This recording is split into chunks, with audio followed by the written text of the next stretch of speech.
আসসালামু আলাইকুম রহমতুল্লাহ। আল্লাহর কাছে যতই গুনাহগার বান্দা হোক না কেন, মৃত্যুর আগে ক্ষমা চাইলে ক্ষমা করে দেবে। ক্ষমা করবেন, কিন্তু ক্ষমা চাইতে হবে যেমন তওবার শর্ত রয়েছে। শুধু ক্ষমা চাইলে নয়, ক্ষমা চাইতে হবে শর্তগুলি পুরা করে।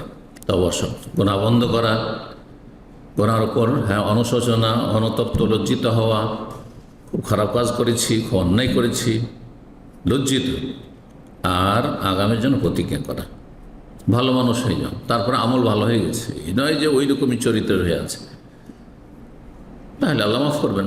তবে যারা সারা জীবন কষ্ট করে ইবাদত করলো আর যারা জুলুম করলো, তারা সমান হয়ে গেল না? না, মোটেই সমান হলো না। কে বলে সমান হয়ে গেল? আল্লাহ রাব্বুল আলামিন তার বিশেষ রহমতে অপরাধী যদি তওবা করে আসে তো মাফ করে দেবেন। এটা আপনার আমার থেকে দিচ্ছেন, আল্লাহ নিজের রহমত থেকে দিচ্ছেন, এক নম্বর কথা। দুই নম্বর কথা হচ্ছে যে সেই ব্যক্তি তওবা করলে, এই না যে বিনা তওবা চলে গেল, তওবা করলো, তওবাটা ইবাদত নয়, গুরুত্বপূর্ণ ইবাদত।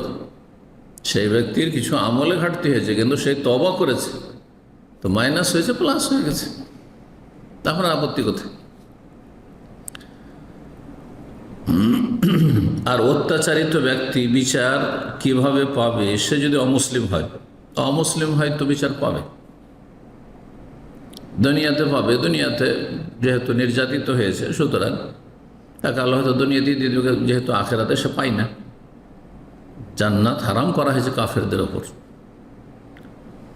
দুনিয়াতে সুস্থতা দিয়ে দেবেন, হায়াত বৃদ্ধি করে দেবেন, ধন সম্পদ বেশি দিয়ে দেবেন, মান সম্মান দিয়ে দেবেন, ইত্যাদি ইত্যাদি, নেতৃত্ব দিয়ে দেবেন, দুনিয়া দিয়ে বিদায় করে দেবেন।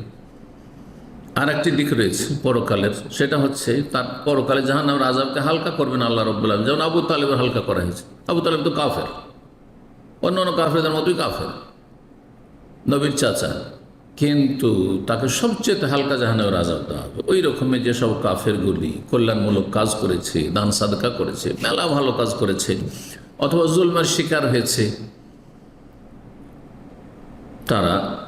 তাদের আযাব হালকা হবে। তো কাফেরদের সবার আযাব সমান হবে তাই না, কুফরির অপরাধে যতটা আযাব হয় ততটা সমান হবে।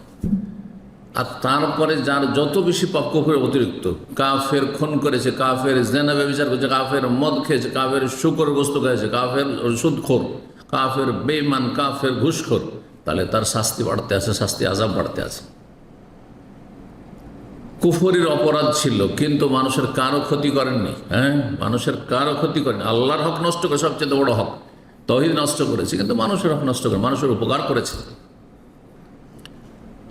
কল্যাণমূলক কাজ করেছে, মানব জাতির জন্য, দেশের জন্য, সমাজের জন্য, আত্মীয় স্বজনের জন্য, অথবা যে কোনো মানুষের জন্য, যে কোনো সৃষ্টির জন্য, তাহলে তার আযাব হালকা হবে,